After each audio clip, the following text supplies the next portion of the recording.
You mentioned the Bible. You've been talking about how it's your favorite book. And you said, I think last night in Iowa, some people are surprised that you say that. I'm wondering what most favored Bible verses are and why. I wouldn't want to get into it because to me that's very personal. You know, when I talk about the Bible, it's very personal, so I don't want to get into verses. Hey, I'm just kidding, America. You know I love you. Now, the 4th and 5th episode of Raised by Wolves have just dropped on HBO Max, and throughout this video, we're going to be breaking them down. Obviously, there will be heavy spoilers here, so if you haven't had a chance to check them out yet, then I highly recommend that you turn off now. Make sure you subscribe to the channel for breakdowns on the full season, and please drop a thumbs up. As you know, it helps us out massively. Now with that out of the way, thank you for clicking this. Now let's get into Raised by Wolves. Okay, so firstly, just a quick correction from last week's video. In it, I stated that the necromancers were created by the atheists. However, as many of you correctly pointed out, it was actually the Mithraic that created them, and the machines were actually reprogrammed by one of the characters that we meet in the episode. Now, there's actually a lot of religious imagery that hints to this, such as the pose that Mother pulls when going into attack mode that's very similar to a crucifixion one. There's also, of course, the Adam and Eve of Mother and Father, and the ark which the humans travelled on, which shares similarities with Noah's. On the whole, the show is laced with this iconography, so yeah, sorry for being a doo-doo head. Now episode 4 picks up with Mother searching for Paul. After becoming lost in the woods last time, he stumbled across what appeared to be Tally and then fell into one of the many pits on the planet, and the character almost falls to his death before he's rescued by Mother. I actually think that Paul is the person that the pentagonal prophecy is centered around, and that we're simply being duped into believing that it's Campion because that's the most obvious choice. As we said in our first breakdown, the phrase Raised by Wolves comes from the story of Romulus and Remus, which was about two brothers that founded Rome. If we're correct, then both Paul and Campion will be metaphors for this myth, with them founding a new civilization on the planet. However, if we're also right, then that means that one has to kill the other, and personally, I can see it being Campion that does this. Again, these are all just theories, but it does sound like an older version of the character doing the voiceover at the start of episode 1, so it could be teasing that he makes it through. Now the Mithraic themselves get a lot of attention these episodes, and I think we definitely need to talk about them. The Mithraic were actually a real world religion that existed back in Roman times, and once more, this ties back into the Romulus and Remus metaphor. Similar to what we see in the show, they worshipped a god known as Sol, and Sol of course translates to sun, a symbol which can be seen emblazoned on their uniform.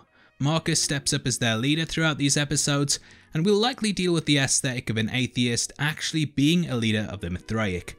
On the other side we'll have Campion, who's actually open to being religious, and he will become the leader of the atheists. So we will have this dichotomy of an atheist leading the Mithraic, and vice versa.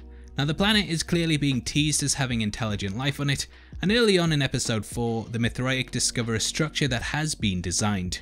This looks extremely similar to a pentagon, and again, it could be playing into the prophecy. As we said last time, Kepler-22b is a planet that can actually support human life, and thus, it could already have people living on it. We'll get into that later though, and elsewhere, Mother returns Paul and tells the children to keep their eyes closed as she's weaponized. Again, there's a strange thing going on here, where being blind to the necromancers might actually be the key to remaining immune to their scream attacks. Who knows, the Mithraic might even end up doing the Bird Box challenge to beat Mother, but it could also mean absolutely nothing. We discover that Mother can also put people to sleep by speaking to them, and it does seem that all of her power descends from her voice, so I'm still a bit confused over the whole eye thing. If she wanted to put them to sleep, maybe she should have just put on episode 2, am I right? Nah, this show is pretty good, isn't it? Anyway, clearly there's dissent in the camp, and Paul is slowly being won round to the androids after they saved his life. There's a lot of religious back and forth, with Hunter stating that Mother only arrived because they prayed to Sol, and it's very much divine intervention versus coincidence. Mother bonds with Tempest in a room, and this girl very much holds the key to the future of the planet. As she's the only person pregnant on Kepler that we know about, she's gonna be instrumental in the survival of the human race, and I think Mother is getting close to her because she secretly wants her on her side when things go down. They have a lot of boy talk, and it's another shining example of how Mother can express human emotion such as compassion and love. However, if she has these, it also means that she possesses the worst of humanity such as hate and fear, and I think over time she'll be revealed as the true villain of the piece. Now, she fishes out the tracking device from Tempest and the rest of the children before she dumps it down a canyon. She is of course aware that the Mithraic are on the planet and is clearly sending them on a wild goose chase. At the camp, Sue pleads with the elders to go after the kids, but they refuse. I think it shows how short-sighted they are, as if they have no children, then the species cannot thrive on the planet, and it's a very selfish view of how to handle the situation. They would rather crack the stone structure, and Marcus slowly begins to realize more and more just how useless they are. Sue doesn't know one of the founding lullabies of the religion, and this gives away that she's an imposter to their leader Ambrose. It seems like the AI member of the group hijacks Marcus's motor functions to make people believe that he may have been compromised by the necromancer. However, we learn that it's Ambrose who's actually behind it. He wants to take Marcus out after learning the truth and knows that Sue is valuable because of her medical skills. Marcus enacts a plan to oust him, and he comes to a fiery end that saves the camp and of course allows Marcus to step into his place. Elsewhere, we join Father and Campion, who are searching for a new food source after the Pips and the Carbos were discovered to be radioactive. They have a real father and son moment here, but ultimately fail and only come across food which has cyanide in it. This is of course a lethal poison, and it may be possible that it's actually used as a weapon by the group when fighting the Mithraic. He and Mother come to blows over whether to treat Tempest organically or not, and it's clear they're not on the same page, with Father's ego being crushed after he realizes that Mother is far more useful than he is. In the end, he comes to the conclusion that though he's not as physically adept as she is, he can teach Campion in other ways. He attempts to get the children to kill the beast, but they all come up with excuses and ultimately start the process but leave the animal to suffer longer. Throughout the episode, Mother ventures to some of the Ark wreckage, and using one of the stasis chambers, she enters the simulation where she finds a preacher. I might be wrong, but I think this is the character that impregnated Tempest, and we will be talking about him more in the breakdown. Now, Mother goes off into a fantasy pulled from her memories, and she sees from a third-person perspective how cruel she used to be to a surrogate son. However, she also sees the other side of herself, and we realise just how complicated of a machine that she is. I think the show will ask whether artificial intelligence will one day be capable of love, and it's interesting seeing her develop as a character. Tally revisits Father one night and draws him away from the camp, and Tempest, using the scalpel that Mother created to pull out a tracker, goes and kills the creature. She finds out that the beast was pregnant, and this of course mirrors her own journey. The Mithraic view killing as something impure unless one is given permission, and this will of course cause a lot of issues for the character's psyche. At the start of episode 5, we join a hooded figure who fishes out the tracking device, and with them they move across the planet. Marcus also begins to hear voices, and who knows, the faith may actually be getting to him. With the rest of his forces, they find a device that can help to combat Mother, and also the member of the craft that raped several of the women in hibernation on the Ark. He's had a helmet placed on his head that can crush his skull, and this has been paired with an android. They plan to use him against Mother, and the pieces are slowly falling into place for their counterattack. Slowly the Mithraic begin to prop Marcus up as their leader, even giving him and Sue extra rations, and they very much slot into their new identity. Father takes the children out hunting, and Paul and Campion discover one of the planet's inhabitants in one of the pits. Through it they discover fungus that they can eat, and Paul and Campion really begin to build their brotherhood here, and it's going to be interesting to see how their partnership develops. Father realizes that he's actually controlled by Mother, who pretty much rules over him and makes him feel even more inadequate due to his parenting. She goes searching for more creatures and comes across another vision of Tally, who may or may not be real. After reconnecting with the pod again, we see the war on Earth from her perspective and also finally meet Campion. This is the scientist that reprogrammed her and entrusted her with the embryos. Now, in the first set of episodes, we learned that no one on the side of the atheists was able to reformat the necromancers, so this must have been someone that did a Benedict Arnold. We learn that Campion was born into an affluent family and then switched sides, capturing Mother before forcing her to change in order to become the species' greatest protector instead of its greatest weapon. Campion brought her a synthetic baby, which he killed due to believing that it was an atheist. However, over time, he does completely change her. We see the moment that Campion erases her memory, and he sends her out to Kepler-22b in order to take care of the embryos, which of course kickstarted the show. Campion had to remain on Earth because he'd be unable to survive the trip, and he erased her memories, but it becomes clear that he did love her.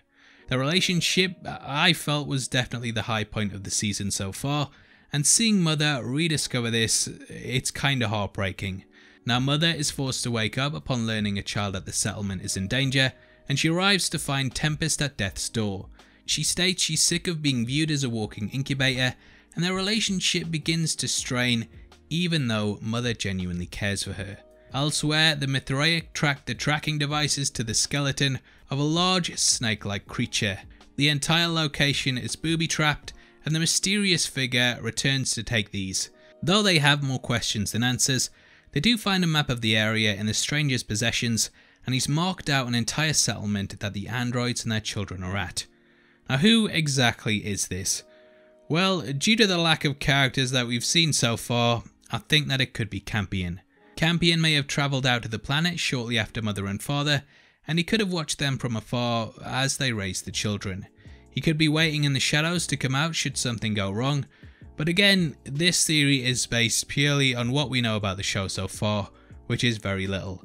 It could be an alien, and there are comments that it doesn't move like a human, but at this point, who knows. Now, whatever it is, it's dressed very similar to Tali, and it is likely that this is the thing that's been looking after her. It would be difficult for a child to survive on this planet without assistance, and thus I think that the dress wear is very similar to show that it has been her guardian. Marcus confronts the criminal and questions why he did what he did in the name of Sol. He realizes that he's a scumbag using religion as a guise to cover his crime, and he says that Sol has stopped talking to him, and it is possible that the voice Marcus has started hearing is the voice of the deity, or something masquerading as it. This voice could tell Marcus to do something that too may be a crime, and I think he's slowly starting to slip to the other side, which will be what he wrestles with over the next couple of entries. He begins to hallucinate that he must kill his wife, and starts to see himself in the same helmet as the criminal. Something on the planet is clearly affecting him, and he finds Paul's footprints before the group finally discover the camp. They watch over it, and Marcus smiles as the episode cuts to black. So what's going to happen next? Well, I think the campaign to get the children back will be a slow one, and that the group will likely wait until nightfall before they make their move. The children no longer have the tracking devices in them, so it could be impossible for Mother to find them. However, if the Mithraic are smart, they might also wait until Mother is at her most vulnerable before they attack, and the group could stalk her for a while until they see an opening. As we know, when she goes into the simulated reality, she's almost in a sleep-like state, and I think that this would be the perfect time for them to attack. Again, these are all theories, but I think they're going to have a plan rather than just going in all guns blazing. Anyway, that's all the episodes, and I know that much didn't happen, but I am really enjoying the show, and you know, it's very intriguing. It has a slow pace to it, but there's a lot of atmosphere here, and the characters are all slowly being developed with, you know what, Father, he's probably becoming my favourite. Now obviously I'd love to hear your thoughts and theories, so make sure you comment below and let me know. If you enjoyed this video, then please drop a thumbs up, and make sure you check out our breakdown of the first 3 episodes, which will be linked at the end. We're also giving away a free copy of the Christopher Nolan collection, and all you have to do to be in with a chance of winning is like the video, subscribe to the channel, and drop a comment below. The winner is going to be chosen at random on the 30th of September, and the set will be shipped out from then to whoever gets the prize, so best of luck to everyone who takes part. If you want to support the channel and get to see content early, then please consider clicking the join button below. You can also come chat to us on the Discord server, linked in the description, or heavy spoilers on Twitter. Thanks for making it until the end of the video. You've been the best, I've been Definition, and I'll see you next time. Take care, peace.